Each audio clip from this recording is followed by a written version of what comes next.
Hello.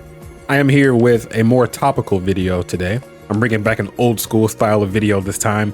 Post commentary over gameplay, just like the good old 2009-2010 Modern Warfare 2 Call of Duty YouTube video days. Rumors are starting to run absolutely rampant about Nintendo's next system, so it got me thinking of things they could add to it to improve upon the Switch's current offerings. After having a Switch since day one, so going on 7 years in March of this year, so next month as of me recording this, there have been a few glaring features and functions that repeatedly come to mind that are missing, and I wonder why, and hope they add them to their next console. The first thing is themes. The funny thing is, there's a theme section on the system, and it's been there since launch. Everyone and their mom thought we would be getting themes, as anyone would have rightfully assumed. That was a safe bet to make, because why would they put it there if they weren't planning on including themes? I think there were plans, but plans just changed, so that whole section ended up only offering essentially light and dark mode. Themes will give us the ability to customize and add personality, some pizzazz to our home screens with first party and even third party art that could be in all kinds of different styles. Look at the 3DS, the PS4, I believe even the PS3 had themes, and the Xbox 360. Now, I'm not expecting them to go as far as the Xbox 360 because the 360 went above and beyond and even allowed us to import our own personal images by like USB or whatever and use them as the dashboard theme. And with the absolutely absurd install base of the Switch, it would benefit Nintendo too because it would be easy money for them. Just make the themes no more than like $3-4 tops, and they would really start raking it in. They would just be swimming in money more than they already are. People would go crazy for it, including me. And I'm not one to buy many digital things. I just don't. But themes would be one thing I would splurge on. An argument could arise that themes that are too flashy could slow down the UI responsiveness. And to that, I'd say that's a fair trade. How long are we really sitting in the menu? Not long at all, let's be honest. And realistically, the speed drawback of having themes that take a tiny portion of the processing power is more than worth it. The difference we're talking about would be negligible, of course, depending on the complexity of the theme. But I don't think anyone is expecting an entire 3D world loaded in the background at all times as you navigate the UI, though that would be pretty crazy. I'm personally just thinking 2D, like slightly animated ones, like maybe there's like grass swaying in the wind, or a character's hair is flowing, or their clothing, or some object is moving, you know, or a type that reacts to your navigation through the menus, or like special animations when you open or close, like different folders or whatever, or sound effects that don't have any visual changes. It's just the sound. The next gen hardware from them should be more than capable of handling themes with no noticeable or non-existent compromises. My second want is a proper messaging system. PlayStation and Xbox have it, and I know that Nintendo does not go by what their competitors do, but they should have it as well. It's one of those things that should be a given if your console has online capabilities. If it's like an NES or an SNES Classic where it's offline only, sure, omit it because it would be entirely useless in that case. But if you let us play online with other people, it's only natural that we would want to communicate with those online people through your system. It's really an unnecessary hassle to have to message someone outside of the console itself if you want to send a text message. With this being an issue regarding Nintendo, of all companies, I assume they're concerned about toxicity via a message system, which is fair since they're so family-friendly oriented, and people can most certainly be not so family-friendly for no reason. However, a lot of good can happen from messages too. I've made lots of good online friends from sending or receiving a message out of the blue, but I'm sure when weighing the risks, the pros and cons, the bad probably outweighs the good for them, so they avoid it altogether. But that's where parental controls come into play. Create a setting that completely blocks messages from strangers unless you're already on the friends list. Boom! I think that's a simple, foolproof solution. At that point, those who want open messaging can have it, and those who don't won't even notice a difference from how things are with them being non-existent. This next one kind of goes hand in hand with that last one, but the third thing is a more conventional voice chat functionality. Whether in-game or a party system, what we have now is a very Nintendo way of doing things. We have to use the Nintendo Switch Online app to voice chat, which does serve as a game party chat, I guess. I could be wrong in this next statement as I haven't used it a ton, so if I am, let me know, but as far as I know, you have to be playing the same game and or in the same session in order for you to talk to friends, right? It's cool, I don't mind it, and I've even used it a few times, but it's just an extra step that does not need to be there. It does not need to be in the way. The process could be so much smoother, it could be so much more fluid. And even if you're neutral about it or you use it often yourself, what if your phone or your tablet dies and you don't have a backup device to use? Then you're just out of luck and you can't chat for a bit? Voice chat shouldn't rely on having a mobile device. PlayStation has the PS app, which has the option of talking through it, among mainly functioning as the store and other features. It's similar in that you can chat in the app, but it isn't the only way. That's the difference there. It is not the only option. PlayStation consoles have a built-in party messaging system. Nintendo can keep the app method as an option, but don't let it be the singular way available. I'm sure most people nowadays use Discord to send text messages or verbally chat with friends and family when gaming, especially since it has integration with PlayStation and Xbox now, so it's really a non-issue for them. But I am not one of those people. And I'm sure there are others out there who are like me, who are also not any of those people.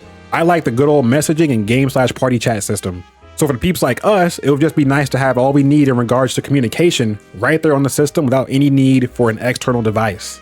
That transitions nicely into my fourth desire, which is a headphone jack on the Pro Controller, if not the Joy-Con or whatever the equivalent will be. Please! When you're docked, you have nothing to plug your headphones into unless you have a headphone jack on your monitor, or maybe a third-party controller has a port for headphones, or your headphones have a really long cord that can reach the docked system from wherever your comfortable sitting position is. When you're undocked, it's really not necessary as the system/screen has the port on it, which you'll have close to you anyway. But an argument could still even be made for that. If you're with a friend and you're playing split screen or co-op in tabletop mode, in a setting where you don't want game sound blaring out of the speakers, instead of playing with the volume so low that it's essentially muted, or playing with the sound actually muted, you could both plug in earbuds or headphones and be good to go. I realize that's a very niche and unlikely usage scenario, but it's still a possibility. And people have wireless headphones and earbuds nowadays anyway. The current Switch does support Bluetooth, so for them, it's whatever. Though, for those like me who still prefer direct plug-in because charging is annoying, it would be nice. Anyway, I'm not even arguing for that. In an at-home situation, if you're in the room where someone's sleeping or it's late and everyone's asleep in your household, and you don't want to play in handheld mode because maybe the game doesn't perform as well, instead of foregoing game audio since you're playing from your bed with no way for your headphones to reach the port on the Switch, which is docked, a port on the controller could solve that very situational problem. I've made this whole point focused on the audio aspect, but this would allow you to also chat verbally should they provide a way to voice chat in-game or in a party. So it's really two birds with one stone. Number 5 is an Ethernet adapter on the base model, so there is no need for an adapter. The OG Switch model did not have an Ethernet port. That did not come until OLED. So before then, people were buying adapters. Even Sakurai in one of the Smash Bros. Directs, I believe, suggested getting an adapter to play the game online. Maybe he didn't suggest it, he just mentioned it as a method that people use, but an adapter should not be needed nowadays, man. Nintendo, please. Consoles from like the Dreamcast in '99 had an Ethernet port, I believe. What are we doing? They got the right idea with the Switch OLED, so just roll that on over into the next system and everything will be all good. There would be absolutely zero reason for them to take it away unless they're extremely money hungry and plan on including it on a later model. But I don't think they do that. I could be wrong. They could shut me up and do just that, but no. Right? Nah, not likely, not likely. With the way their servers are currently and the connection that is expected, people want to maximize their stability to reduce any laggy nonsense happening. So people will be looking for that Ethernet port on launch. And that little point segues seamlessly into my next point, number 6, which is better servers for connection and online play. Pretty self-explanatory. We're all tired of that Nintendo connection. By Nintendo connection, if you've played Smash Online, you know exactly what I mean. It's the stuttery, jittery, choppy gameplay, button delay, buffering, disconnects, all that fun, good stuff, right? Mario Kart has much less instances of laggy gameplay, like choppy, I mean by laggy. Button delay just really isn't a thing there, and same with Splatoon 3, though Splatoon 3 definitely has disconnect issues. I know there were talks of them implementing some kind of new server thing that would supposedly improve connection to a minuscule degree. I'm not sure what ended up becoming of that, but they have to come up with a different connection method for their next gen hardware. Without even knowing the statistics behind it, I would bet all my Animal Crossing bells that the overwhelming majority of Nintendo's players use Wi-Fi. I'm not sure what they can do to solve Wi-Fi connection since that's so varied, but there has to be something they can do to smooth the overall connection to make it half decent. Fighting games manage with rollback, and I realize that's for one game in a single genre and not for every online game of an entire system. But the point is, there must be some magic that can stabilize the connection on the back end. There just has to be. I don't know what it is.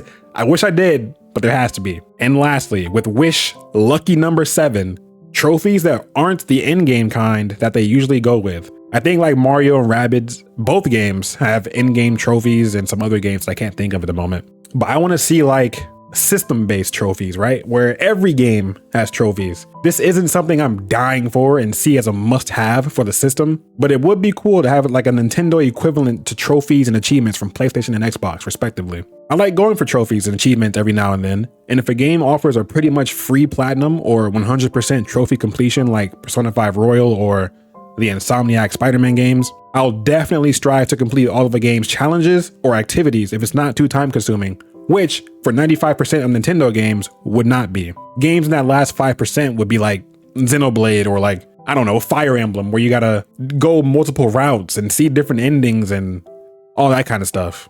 So those are my 7 wishes, wants, desires, whatever you want to call it, that I hope Nintendo includes with their next system. I don't think any of those were too major, considering the other 2 companies have had them for forever now, but they would be major for Nintendo. It's just a bunch of little things that when you look at them as a whole, add up into something that's pretty big and really improves the convenience of your system and kind of makes it feel like a more complete package because it has everything that you would expect from a modern day system. So hopefully in like the next year and a half, whenever we get this announcement, because I feel like it's going to be pretty soon. I'm not believing any rumors, but I think it is that time for them. Whenever they end up releasing it or releasing details about it, I hope that everything on this list is included. I would be a very happy buyer. I mean, I'm going to be a happy buyer regardless, but I would be an even happier buyer if they include all of these things. Thank you for watching, or if you just had it as background noise, thank you for listening. I still appreciate it. Let me know in the comments below what you would like to see them include in their next system. And that is it for me. I will see you in the next video. Take care.